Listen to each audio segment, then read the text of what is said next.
My name is Alexandra Carter. I'm 28 years old, and I'm a lieutenant in the United States. I grew up in a small coastal town in Maine, where the ocean has always been a part of my identity. My father, Richard Carter, also served in the Navy for 30 years before retiring as a captain. He was the pride of our family, especially my mother, Elaine. As a child, my father would tell stories about his missions around the world, and I dreamed of following in his footsteps. He described the Navy as a noble institution where discipline and honor were the fundamental pillars.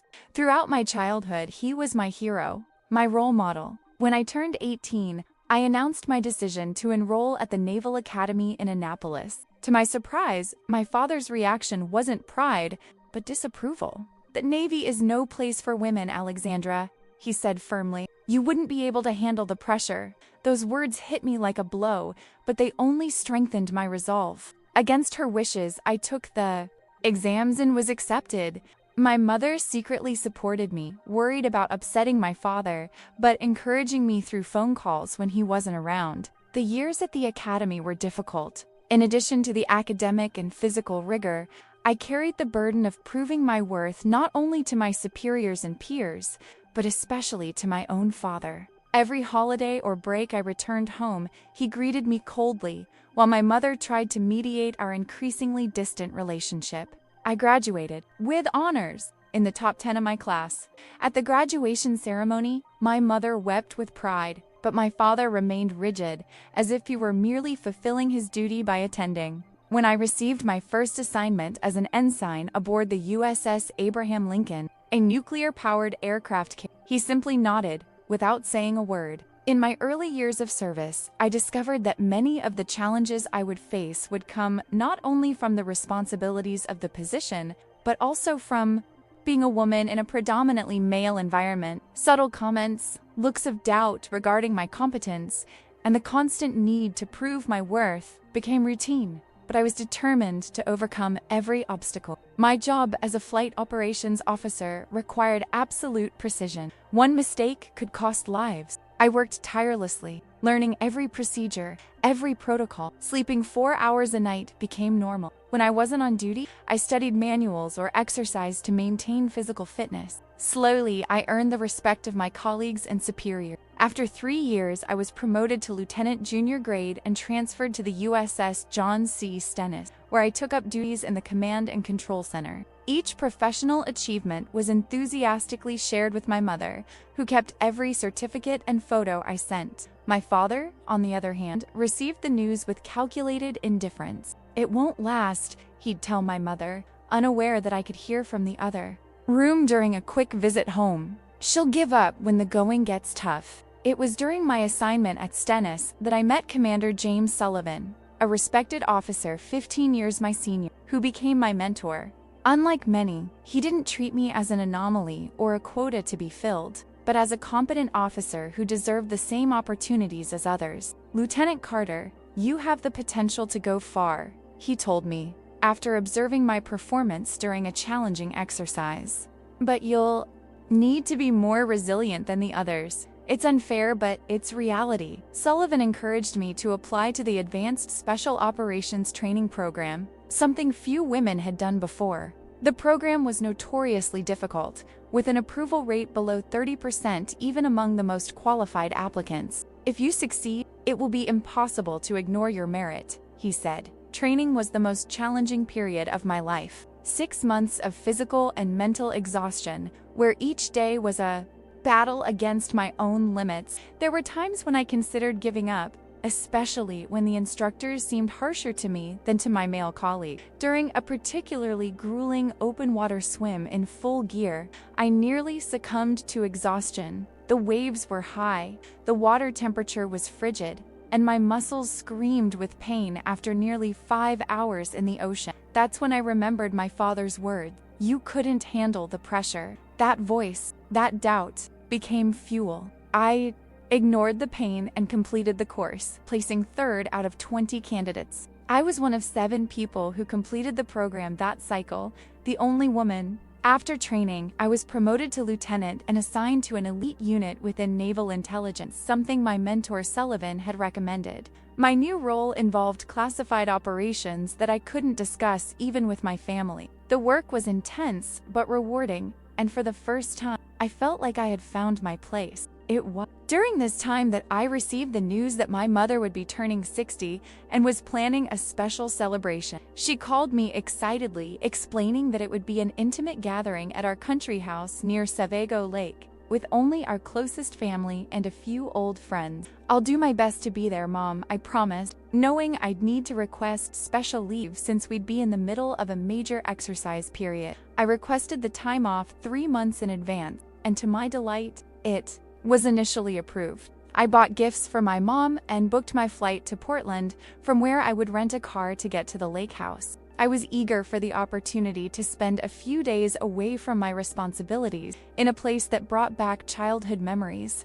2 weeks before the party, I received a message from my mother that left me perplexed. "Honey, your father insists that you shouldn't come to my party. He said it's inappropriate, considering your current position and the responsibilities you have. I've tried to reason with him, but he's adamant. I know you wanted to be here, and I'm so sorry. Maybe we can meet up later, just the two of us." I was devastated and furious at the same time. How dare he interfere like that? It was my mother's birthday, not his. I was about to call him and confront him when I received another text, this time from my younger brother Brian. "Alex, Dad is impossible. He told everyone you're too busy with your sailor games to come. Mom's upset, but she's trying not to show it. I think he's afraid you'll steal the spotlight with your Navy story." His ego couldn't handle seeing his daughter being more admired than him at the family. I took a deep breath, trying to control my anger. My first impulse was to cancel the license, since I was apparently not welcome at the party. But then I realized that this would be exactly what my father wanted, for me to give up, for me to feel left out, for me to confirm his view that I didn't belong in that world. I called my mother that night. She was visibly embarrassed. "Alexandra, I don't want you to feel bad. Your father is ... well, you know how he is. He said it would be disrespectful to your superiors if you neglected your duties to come to a simple party." "Mom, this is ridiculous.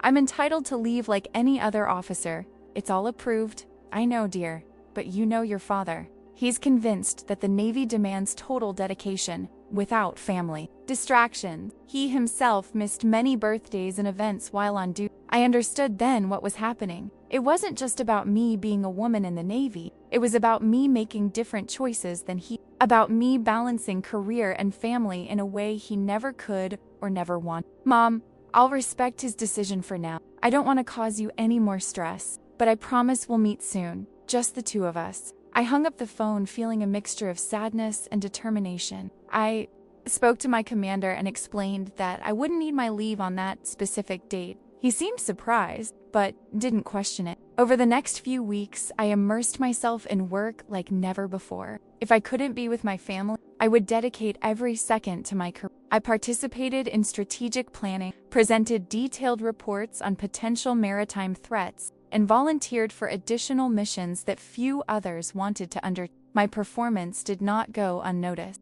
A month after my mother's birthday, I was summoned to the office of Admiral Jackson, the commander of the Pacific Fleet. Thinking I was being assigned to some special mission, I entered the room in my best uniform, prepared to receive instructions. "Lieutenant Carter," said the Admiral, a man in his 60s, graying hair and piercing gaze. "Your name has been mentioned frequently in the recent assessment." "Sir?" I replied, trying to maintain my composure. "Your work on the Sea Eagle project was exceptional. The analysis you developed on naval movements in the South China Sea was used by the Secretary of Defense himself in a meeting with the President." "Thank you, sir.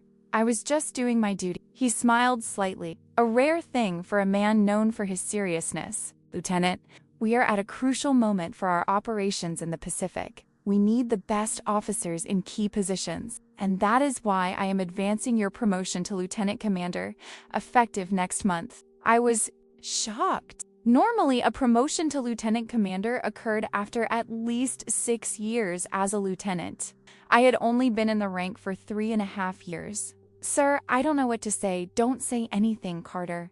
Just keep doing your exemplary work. You'll be given new responsibilities as a strategic planning officer reporting directly to my office."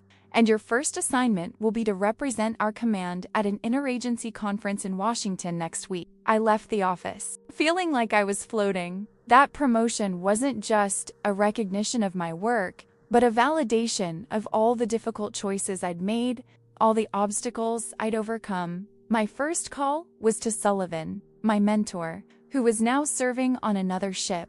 "I knew you'd make it, Alexandra," he said, using my first name for the first time. "Few have the combination of intelligence and resilience you've demonstrated." "Congratulations, Lieutenant Commander Carter." News of my promotion spread quickly. I received congratulatory messages from colleagues and superiors. Even officers who had initially doubted my capabilities recognized my merit. The conference in Washington would be my first official appearance with my new rank, and I was determined to make an excellent impression. 3 days before I left for Washington, I received an unexpected call.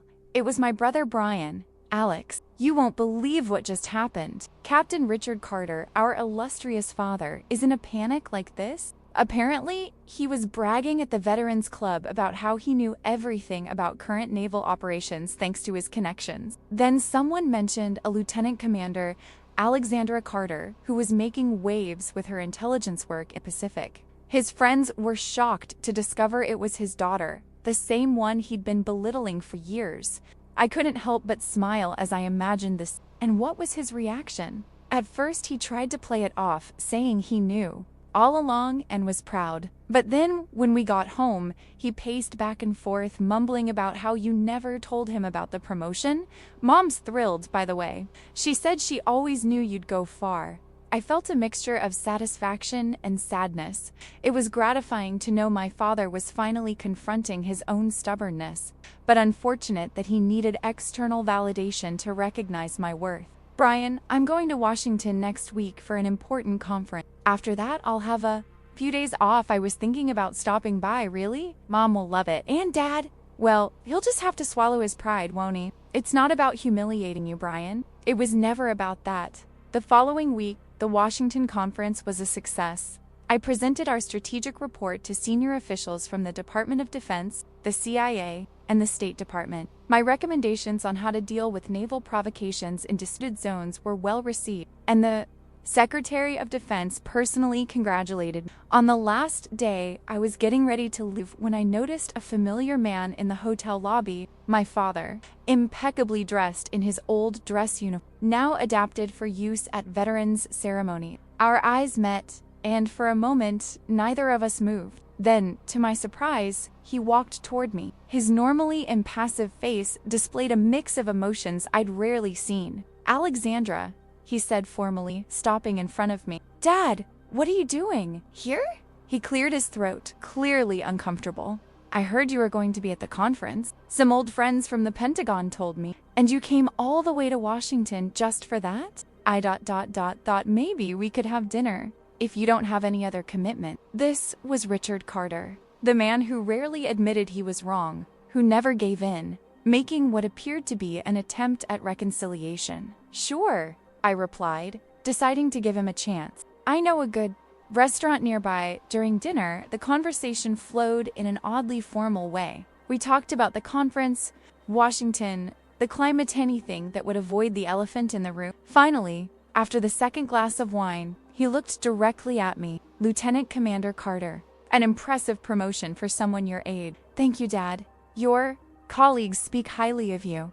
They say your work in the Pacific has been crucial to our regional strategy." I nodded, waiting for him to continue. "Alexandra," he took a deep breath. I was wrong. The 3 words I never thought I'd hear from him. I kept my expression neutral, even though my heart was pounding. "Wrong about what, exactly?" "About you, about the Navy, about many things." He looked down at his wine glass, avoiding my gaze. "When you said you wanted to join the academy, I feared for you. The Navy, I knew, wasn't kind to. I saw talented officers ignored, harassed, forced to quit. The Navy has changed, Dad. It's not perfect yet, but it's changed. Yes, thanks to people like you who refuse to give up." He finally looked up. "Your mother always believed in you. She kept every letter, every photo, every news story. She knew what I refused to see." "And what was that?" that you're a better Carter than I ever was." The silence that followed was heavy, fraught with years of resentment, unmet expectations, and finally, an admission of respect. "I wish you had gone to your mother's birthday," he continued, surprising me. "She missed you. You made it very clear that you didn't want me there. I was a proud fool. I was afraid." Afraid of what? "For everyone to see that my daughter had achieved what I never could. Genuine respect, not based on fear or hierarchy, but on competence." That admission completely disarmed me. For the first time, I saw my father not as Captain Carter, a figure of unshakable authority, but as a man with his own insecurities and regret. "Your mother is planning a dinner for the weekend when you get home," he said, changing the subject slightly. "A belated celebration of her birthday. And your promotion, you don't mind her doing that?" "Actually, it was my idea." He smiled shyly. "I thought we could invite some of my old service colleagues. They're eager to meet the legendary Lieutenant Commander Carter." That night marked the beginning of a new phase in my relationship with my father. It wasn't a complete or perfect reconciliation to decades of emotional estrangement don't disappear with a conversation, but it was a start. In the following days, I traveled to Maine. The lake house was decorated with Navy flags and congratulatory banners. My mother hugged me with tears in her eyes, whispering how proud she was. Family, friends, neighbors, and several of my father's former colleagues showed up for the celebration. The most surprising moment of the evening came when my father called for everyone's attention so he could make a toast. With his glass raised, he said in a clear voice, "To Lieutenant Commander Alexandra Carter, my daughter, who saw the Navy's future when I could only see the past. Her commitment to excellence and her courage in the face of adversity are an example to us all." Our glasses clinked, and our eyes met over them. No further words were necessary. The path I had chosen, the one he had tried to block, was now recognized and celebrated. In the weeks and months that followed, our relationship continued to evolve. My father began calling me regularly to discuss naval strategy or simply to check in on me. He began following my career with genuine interest, offering advice when requested, and, most importantly, listening to my experiences without judgment. During my next assignment, as part of the 6th Fleet in the Mediterranean, I faced one of the greatest challenges of my career. Our ship was assigned to lead a multinational rescue operation following a devastating earthquake that struck several Greek islands. As a planning officer, I was responsible for coordinating humanitarian relief efforts among naval forces from 6 different countries, each with its own protocols and chains of command. The first 48 hours were chaotic. Interrupted communications, conflicting information about the most affected areas, and resource shortages complicated our efforts. During a tense video conference with representatives from all involved forces, an Italian commander openly questioned my authority, suggesting that someone with more experience should lead the coordination. Before I could respond, I received a message on my personal phone. It was from my father. "Remember what Admiral Nimitz said? God gave us 2 ears and 1 mouth, that we might listen twice as much as we speak. Listen to everyone, but don't doubt yourself. You are where you are by merit." That simple message, from the man who had once doubted me, gave me the strength I needed. I took a deep breath and proposed a new approach, incorporating suggestions from all involved while maintaining the core structure of the original plan. Gradually, the resistance subsided, and our operations began to flow more efficiently. Over the next 10 days, our multinational team rescued more than 2,000 people, established 5 field hospitals, and ensured the supply of clean water to tens of thousands of displaced people. At the end of the mission, the same Italian commander who had questioned me came to offer his sincere apologies and congratulations. The operation received international recognition and was highlighted as an example of successful military cooperation. When I returned to the United States, I was invited to participate in a panel at the Naval Academy, sharing lessons learned with the cadets. To my surprise, my father was in the audience, watching proudly as I answered questions from the future officers.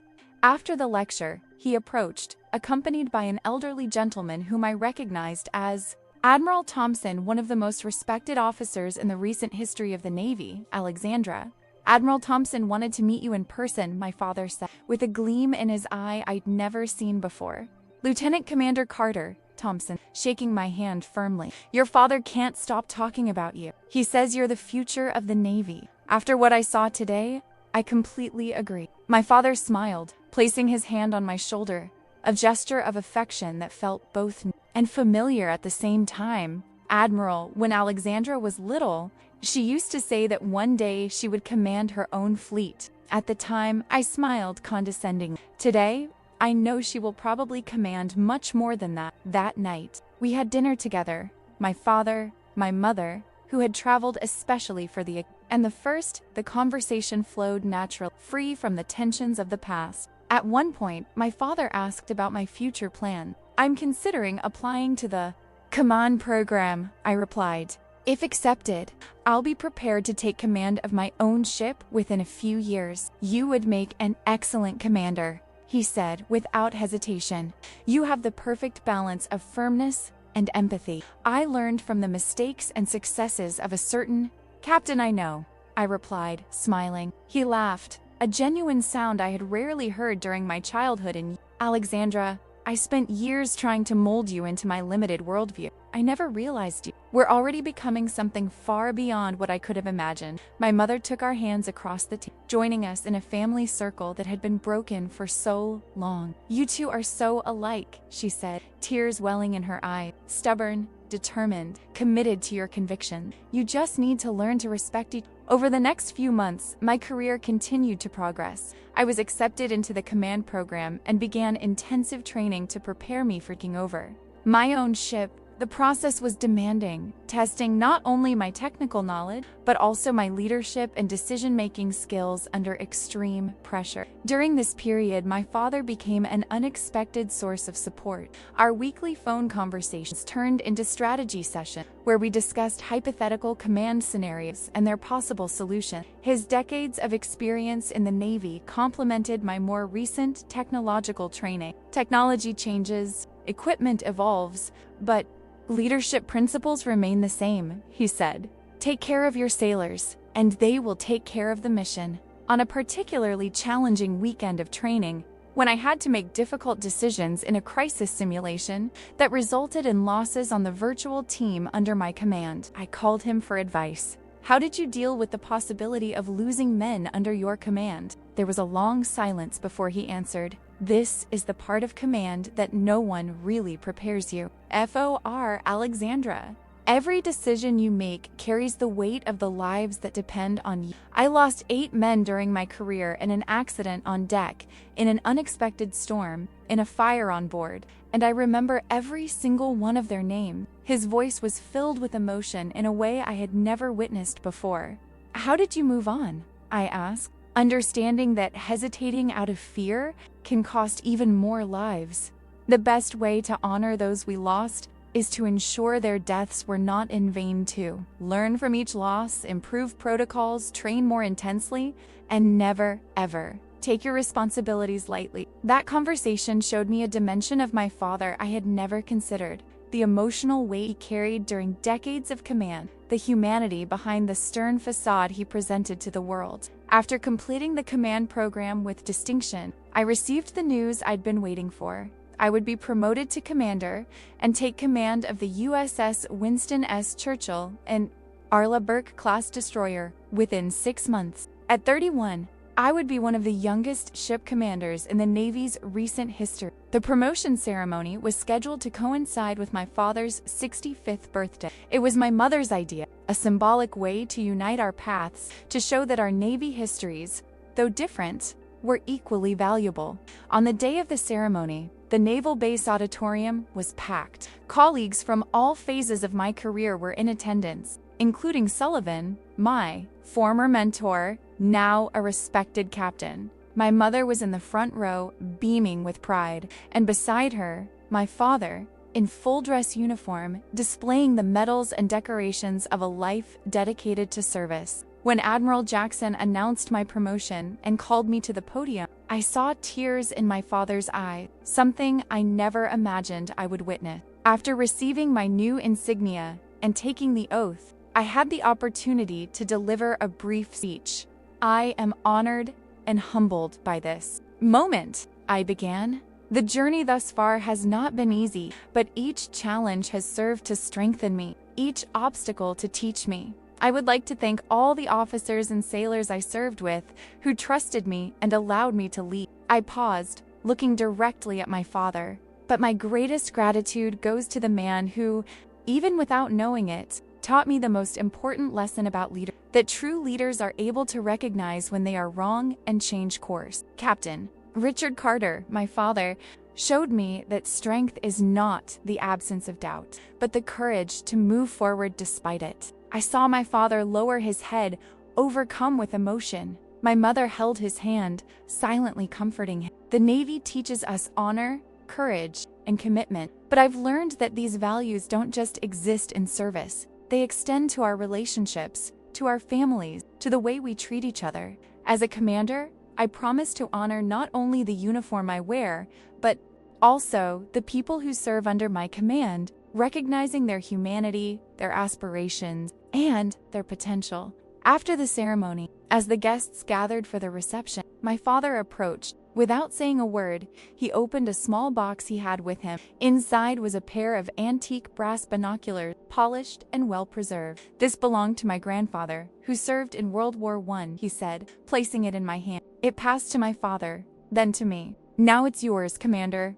Carter, Dad, I don't know what to say. You don't have to say anything. Just remember this. When you look through it, you'll see further than any of us ever have. That moment symbolized the complete transformation of our relationship. The man who had tried to prevent me from joining the Navy, who had forbidden me from attending my mother's birthday party because he believed my career was a passing fancy, now handed me a family heirloom that represented our shared legacy of service. 6 months later, I officially assumed command of the USS Winston S. Churchill. My first day aboard was a mixture of anxiety and excitement. I toured every section of the ship, spoke with officers and sailors, and made clear my leadership style and expectations. In my cabin, I placed my grandfather's binoculars in a prominent place, along with photos of my family, including a recent one where my father and I stood side by side, both in uniform, smiling with a mutual understanding that had seemed impossible just a few years earlier.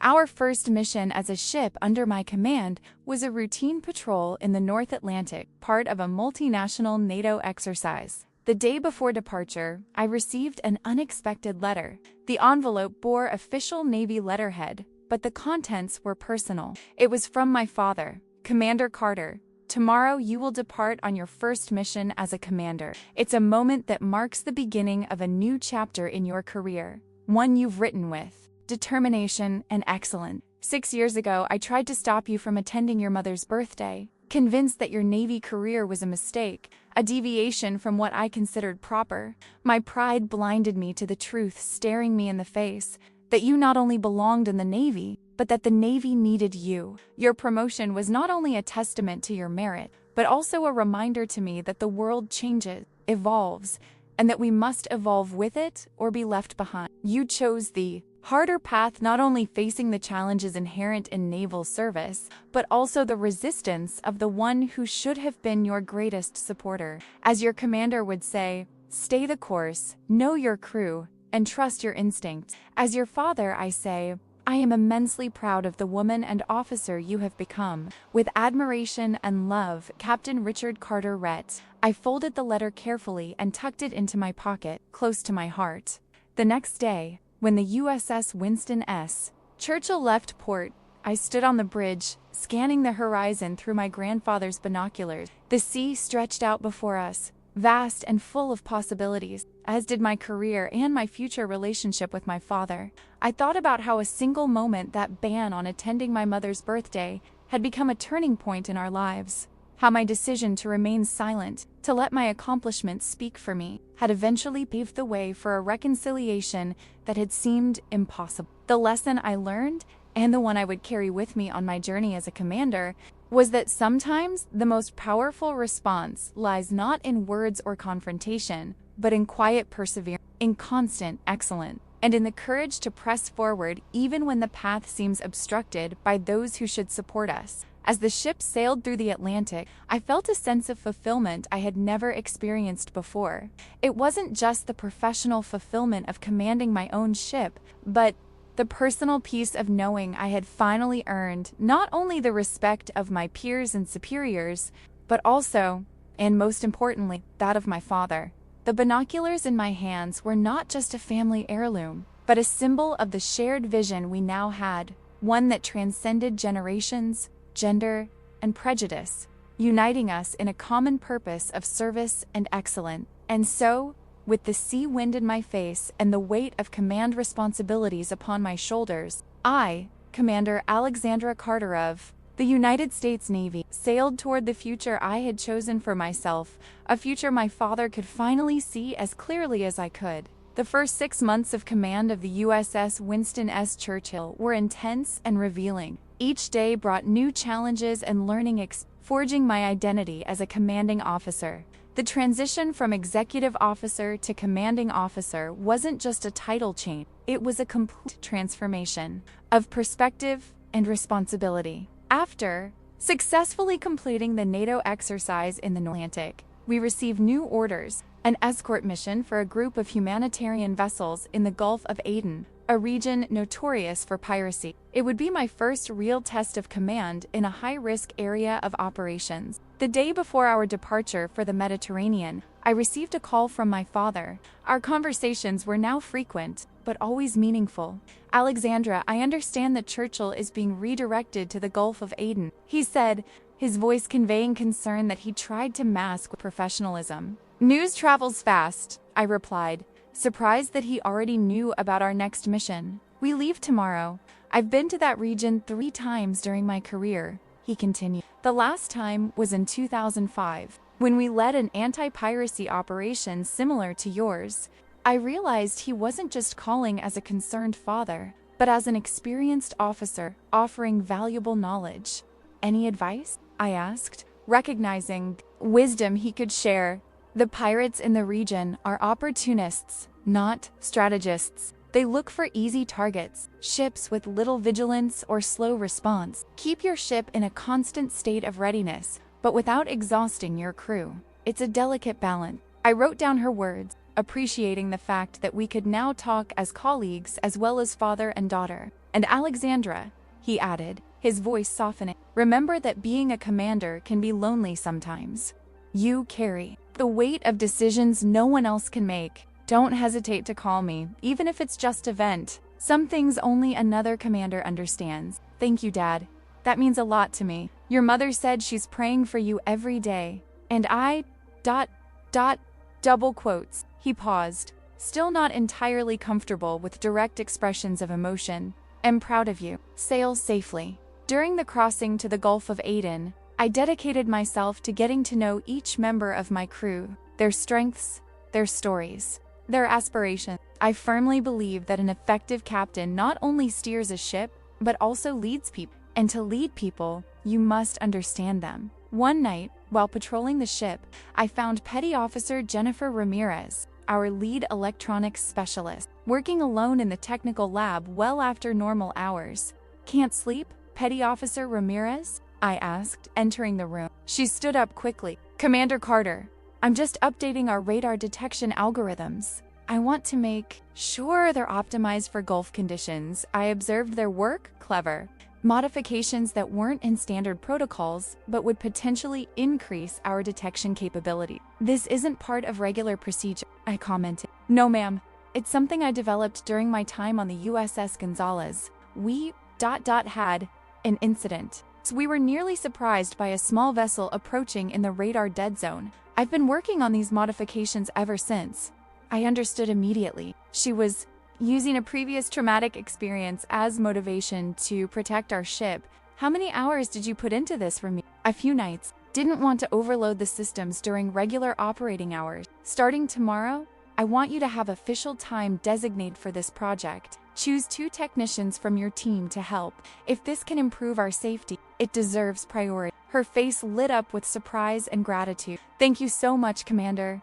I didn't expect ... double quotes a good commander recognizes initiative and innovation, Ramirez. Keep up the good work." I left the lab reflecting on how small interactions like that define my leadership style. My father had led through authority and tradition. I sought to balance these qualities with empathy and adaptability. It wasn't better or worse, just different, shaped by our experiences and the evolution of the Navy itself. We arrived in the Gulf of Aden on a clear morning with calm sea, perfect conditions for piracy. Operation. Our first encounter with the realities of the region occurred just 3 days after we began escorting the humanitarian convoy. I was on the bridge when the warning system sounded. Marais's modifications had detected 2 small vessels rapidly approaching one of the aid ships at the edge of our formation. Battle station, I ordered immediately. Communicate to the target ship to alter course.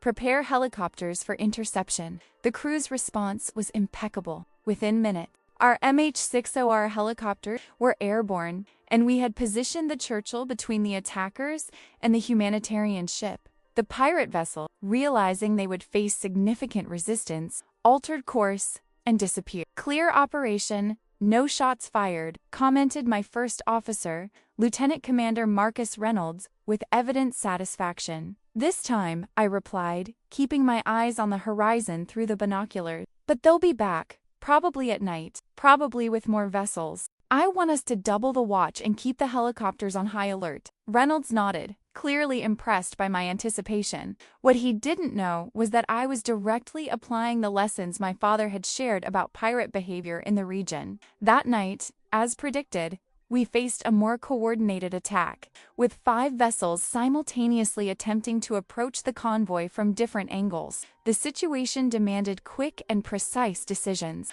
Authorization for warning shots at vessels approaching from the southeast quadrant, requested the weapons officer.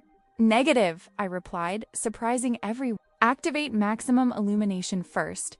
I want them to clearly see who we are before we escalate to weaponization. My strategy was, psychological pirates rely on surprise and by flooding the area with light, fully revealing our destroyer at its full power, we created an intimidating effect. As expected, 4 of the 5 vessels immediately retreated. The 5th, however, continued to advance, ignoring our radio warnings. Now, warning shots 200 meters ahead of their bow, I ordered. The precise fire from our 5-inch gun created bursts of water close enough to send an unmistakable message. The vessel finally altered course and joined the others in retreat. Commander Reynolds said, when the situation had normalized, most commanders would have authorized direct fire on that last vessel, considering they ignored the initial warning, and they would be justified in doing so, I agree. But I prefer to avoid bloodshed whenever possible. Those men are criminals, yes, but they are also symptoms of larger problems: poverty, political instability, lack of economic alternatives. Dead, they have no chance to choose a different path. Reynolds looked at me with a new kind of respect. That's a perspective I don't hear often in the Navy. The Navy is evolving, Reynolds. We're still a fighting force, but we also need to understand the human context in which we operate. In the weeks that followed, our reputation in the Gulf was cemented. Pirate attacks on our convoy almost completely ceased, as news of the American warship that illuminates the night like day spread through the local community. During this time, I maintained regular communication with my father, sharing our experiences and tactical decisions. He became a valuable advisor, offering perspectives that complemented my approach. Our professional relationship strengthened our personal bonds in ways I never imagined possible. In one of our conversations, while discussing my decision to prioritize non-lethal tactics, he surprised me. You know, Alexandra, when I was a young commander, I believed that toughness meant always choosing the most aggressive option, demonstrating strength at every opportunity. That's how I was trained. And now I realize that true strength lies in the ability to show restraint when you have the power. Anyone can pull a trigger. It takes more courage and wisdom to decide not to shoot when you have justification to do so. That doesn't sound like the philosophy of Captain Richard Carter I knew growing up, I commented, a smile in my voice. He laughed softly. People can change, Alexandra. Even stubborn old captains. After 4 months in the Gulf of Aden, our mission was extended due to exceptional success. The Churchill had safely escorted more than 30 humanitarian vessels, ensuring the delivery of essential medical supplies and food to vulnerable populations in the Horn of Africa, without losing a single ship or life. The length of the mission, however, meant we would miss an important event: my parents' 45th wedding anniversary. My mother had planned a special celebration, and I promised I would be there. Now, it seemed I would break that promise. When I called my parents to tell them the news, my mother hid her disappointment, but I could feel it. "It's your job, dear. We understand." Perfectly. My father, surprisingly, was the one who proposed a solution. "What if we bring the celebration to you? We've always wanted to see your ship, to see you at the helm. We could travel to the next port you dock at." The idea was unusual, but not impossible. I consulted my superiors, explaining the situation. Considering our exemplary performance and the fact that we would need to dock for refueling in Manama, Bahrain, on the approximate dates, I obtained authorization to have my parents on board for a day during our stay in port. When the USS Churchill docked in Manama, I stood on the gangway, scanning the pier with anticipation. There they were, my mother, elegant as ever, waving enthusiastically, and my father, erect and formal in his suit, trying and failing to hide his own excitement. The crew had prepared a small reception in the officers' mess, decorated with ribbons and a banner congratulating my parents on their wedding anniversary. It was simple but sincere a gesture that deeply touched them. My parents' visit to the Churchill was transformative for the entire crew. My father, using all his experience and charisma as a retired captain, instantly connected with the younger sailors, sharing stories and knowledge. My mother, with her natural warmth, made everyone feel like family. During a private tour of the bridge, I noticed my father observing every detail, noticing modifications and updates that did not exist in his time. "What do you think?" I asked, genuinely curious about his professional assessment. He smiled, looking around with evident admiration. "It's a magnificent ship, Alexandra. But what impresses me most isn't the equipment or the technology. It's the atmosphere you've created here." Atmosphere? Yes. I can feel it in every compartment we visit, see it in the eyes of every sailor we talk to. They have something that is rare, even on the best ships in the fleet. And what would that be? Shared purpose. They're not just following orders, they're committed to a vision, your vision. It's the sign of exceptional leadership. His words struck me deeply. It was perhaps the highest praise he could offer. Not only as my father, but as a seasoned commander whose standards were legendarily high. That evening, we hosted a special dinner to celebrate my parents' anniversary. The small party included the ship's senior officers and some local guests. During the toast, my father stood up and, to my surprise, gave an emotional speech. 45 years ago, I promised the most extraordinary woman I've ever known that I would be worthy of her love. I'm not sure I've kept that promise every day, but Elaine never gave up on. He paused, looking at my mother with evident devotion. And just over 30 years ago, we were blessed with a daughter who inherited the best of both of us, her mother's compassion and, perhaps, a little of my stubbornness. The room laughed, and he continued, "What Alexandra did not inherit, however, what she developed entirely on her own, was the courage to challenge traditions that no longer made sense, to imagine a better navy than the one I had known, to lead in a way I never considered possible." He raised his glass to me. "Today, we celebrate 45 years of love between Elaine and me, but we also celebrate the privilege of witnessing our daughter transform the institution we both love, making it stronger not just in weaponry or technology, but in humanity." There were no tears in his eyes. He was still Captain Carter after all, but his voice trembled slightly with suppressed emotion. My mother, less concerned with appearances, wept openly, holding my hand under the table. That night marked a complete reconciliation, not only between my father and me, but between past and present, between tradition and innovation. The man who had once forbidden me from attending my mother's birthday had now traveled halfway around the world to celebrate with her aboard the ship, under my command. When I watched them leave the next day, I felt a serenity I had never experienced before. I had come full circle, not only proving my worth, but transcending the need for that proof, reaching a place where my father and I could see each other clearly with admiration, respect, and unconditional love. The following months brought new challenges. Our mission in the Gulf of Aden was successfully completed. and the USS Churchill received orders to return to the United States for a scheduled systems upgrade. The return journey would be long, with stops at strategic ports for refueling and joint exercises with Allied navies. During our stopover in Naples, Italy, I received an urgent communication from Central Command. A Russian nuclear submarine had reported critical problems with its cooling systems and requested international assistance. The Churchill, as the closest American ship capable of this type of operation, was redirected to coordinate rescue efforts. The situation was delicate both technically and politically. Relations between the U.S. and Russia were tense, and any mistake could have significant diplomatic ramifications. Furthermore, a nuclear accident in the Mediterranean would be catastrophic for the entire region. I gathered my officers immediately to plan the operation. We need to balance 3 priorities, I explained. First, the safety of the Russian crew. Second, preventing any radiological. Third, the safety of our own ship and personnel. The tension in the room was palpable. Lieutenant Commander Reynolds expressed the concern many felt. Commander, are we truly equipped to deal with a potential nuclear crisis? And can we trust the information the Russians are sharing?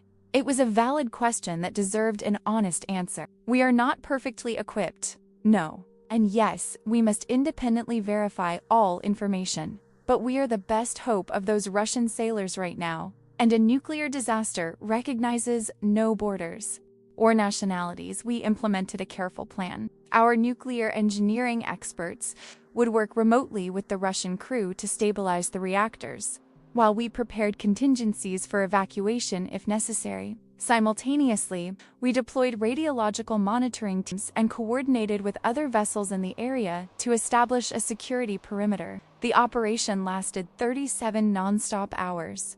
The Churchill's crew worked in shifts, but I remained on the bridge the entire time, overseeing every critical aspect. Finally, we received the news everyone had been waiting for.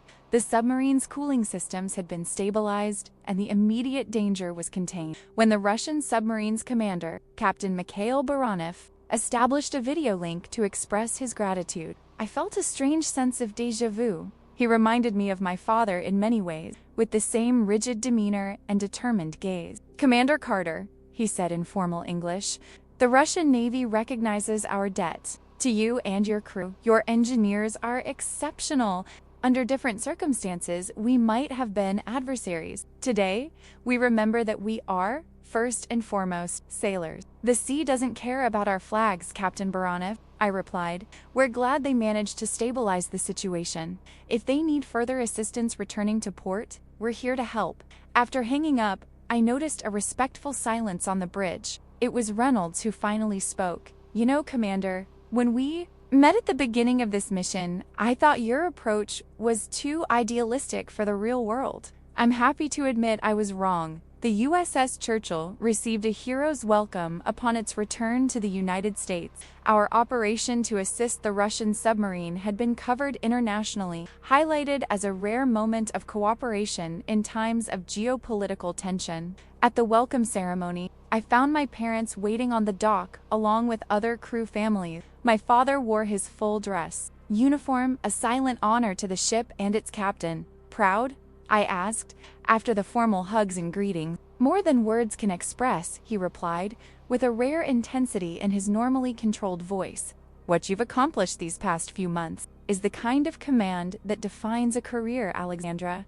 I learned from the best, I replied, holding his arm as we walked to the car. He smiled, a genuine smile that lit up his eyes, something increasingly common, but still precious to me. You know, he said thoughtfully, when you were little, you used to draw pictures of Navy ships with long-haired captains. I kept those drawings, even while I was telling you that women didn't command warships. You saved it? I asked, surprised. Every single one of them. They're in a folder in my office. I think even then, part of me knew you were seeing a future I couldn't yet imagine. During the weeks of leave that followed, I spent quality time with my parents at the lake house. One quiet afternoon, while we were fishing together, a long-forgotten family tradition, my father casually mentioned an opportunity he'd heard about through his contacts. The Naval Strategy Development Program is looking for a new deputy director, someone with command experience and an innovative perspective. I thought of you. Leaving Churchill so soon? I asked, surprised by the suggestion. I just took command.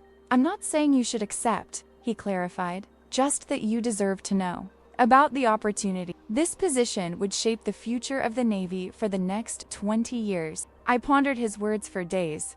I loved commanding the Churchill, the direct connection with my crew, and the tangible nature of our missions. But the opportunity to influence broader policy, to help shape a more inclusive and progressive Navy, was tantalizing.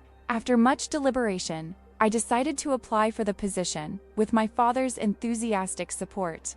The selection process was rigorous, culminating in an interview with a panel of senior admirals, including some of the Navy's most conservative figures. During the interview, I was questioned about my decisions in the Russian submarine incident, my leadership philosophy, and my vision for the future of naval conflict. I responded with honesty and conviction, even when my views diverged from traditional orthodoxy. 2 weeks later, I received the news. I had been selected as Deputy Director of Naval Strategy, a position typically held by officers with at least 10 years seniority. Accelerated promotion to frigate captain would accompany the appointment. My change of command ceremony on the USS Churchill was bittersweet. I handed the ship over to my successor with pride in what we had accomplished together, but with genuine sadness at leaving the crew that had become like family. During my farewell address, I looked into the faces of the sailors and officers lined the deck people whose lives had literally been in to mine during critical operations, whose professional and personal growth I had witnessed and encouraged.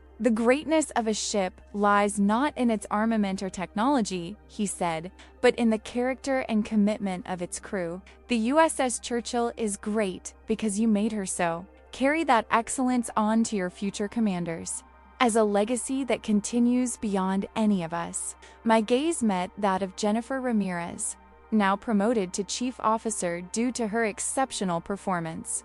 Her eyes shone with determination and gratitude, a reminder of the impact we can have on the careers and lives of those we lead. At the cocktail hour after the ceremony, my father approached, holding 2 glasses of champagne. He handed me one and raised his own in a private toast. "To the future of the Navy," he said softly. "To the future of the Navy," I replied, understanding the deeper meaning in his words. Taking the Pentagon job was like entering a completely different world from operational command. The challenges here weren't storms or hostile threats, but entrenched bureaucracies, departmental politics, and institutional resistance to change. In the first few weeks, I faced both veiled and sometimes overt skepticism, comments about my age, insinuations that my promotion was a result of diversity considerations rather than merit, and constant questioning of my credentials became routine. In a particularly tense meeting about integrating women into all combat specialties, a veteran admiral commented, "Captain Carter, your perspective is ...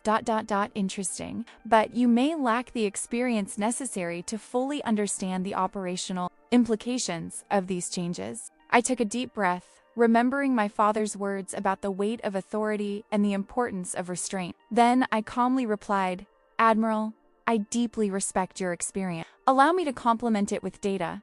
I commanded a destroyer in active conflict zones, coordinated an international response to a potential nuclear crises, and developed anti-piracy tactics that reduced attacks by 78% in our area of operations. My perspective is not merely theoretical, it is grounded in contemporary operational experience. The room fell silent, and the Admiral nodded slightly, not a complete concession, but a reluctant acknowledgement. Gradually, I built alliances and earned respect. My work spoke for itself. The strategic plans I developed incorporated both traditional wisdom and necessary innovation, creating a vision for the Navy that honored its past while adapting to a rapidly evolving future.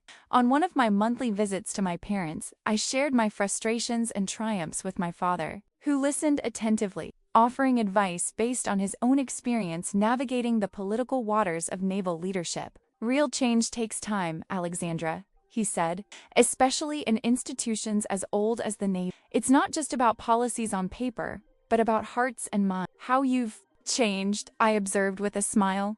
The man who tried to stop me from joining the Navy now advises me on how to change it." He laughed, accepting the irony. Perhaps that's the most important lesson, that people can change, even the most rigid and traditional.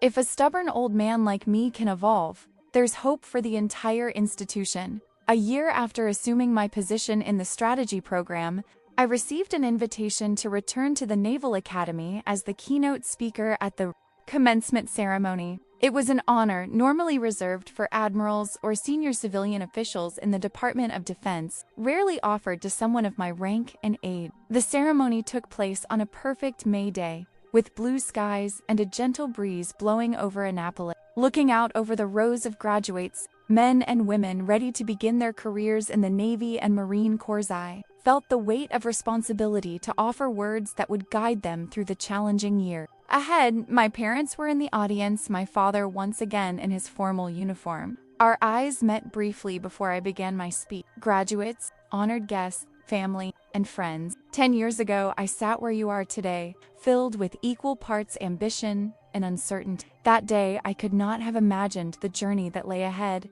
the challenges I would face, the joys I would experience, the lessons I would learn. The Navy you are about to serve is constantly evolving, as is the world it helps protect. The ships, aircraft, and systems you will command are technologically advanced in ways my instructors could barely have imagined when I was a cadet.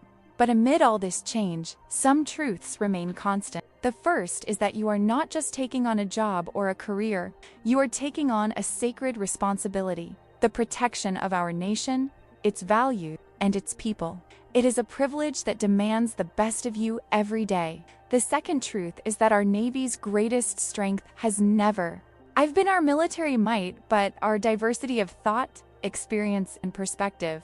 Each of you brings something unique and valuable to the service. Don't let anyone convince you otherwise. In my own career, I've faced those who doubted my ability to lead, not because of my qualifications or character, but because of prejudices and outdated traditions. The path hasn't always been easy, and there will be times when you too will face resistance. When that moment comes, remember this: the true test of a leader is not the absence of opposition, but how you respond to it. Sometimes the most powerful response is not direct confrontation or silent surrender, but the steadfast determination to prove your worth through your action and achievement. A few years ago, I was banned from attending my own mother's birthday party by someone who believed I didn't belong in the Navy. I could have responded with anger or resentment. Instead, I channeled my energy into becoming the best officer I could be. My eventual promotion did more to change that person than any argument could have. Today, I look at you, the new generation of naval leaders, and I see the future. A future where excellence and character, not prejudice or outdated traditions, determine who leads. A future where our Navy is strong not only in weaponry and technology, but in compassion, adaptability, and inclusion. Graduates of the class of 2025, you are about to embark on the greatest adventure of your lives. Sail with courage, lead with integrity, and never forget that your actions today will shape the Navy of tomorrow. When I concluded my speech, the ovation I received was moving, but nothing compared to the expression on my father's face, a pride so profound that words would be inadequate to express it. After the ceremony, as we walked through the Academy gardens, he gently took my arm. "Alexandra, you know that the man who tried to stop your career, who doubted you, who forbade you from attending your mother's birthday, that man is no more. His place has been taken by someone who couldn't be more proud of the woman and the officer you've—" "I know, Dad," I replied, taking his hand. "And I'm happy for both men, the one who challenged me to prove myself, and the one who celebrates my achievements. Each of them contributed to making me who I am today." As we watched the new ensigns celebrate with their families, I thought about the circular journey I had taken, from the girl who dreamed of following in her father's footsteps despite his disapproval, to the officer whose career had transformed not only her own life, but his. "What do you think the future holds for the Navy?" he asked, surveying the diverse array of young officers before us. "Evolution," I replied simply. "Just like we evolved, Dad. Just like we did."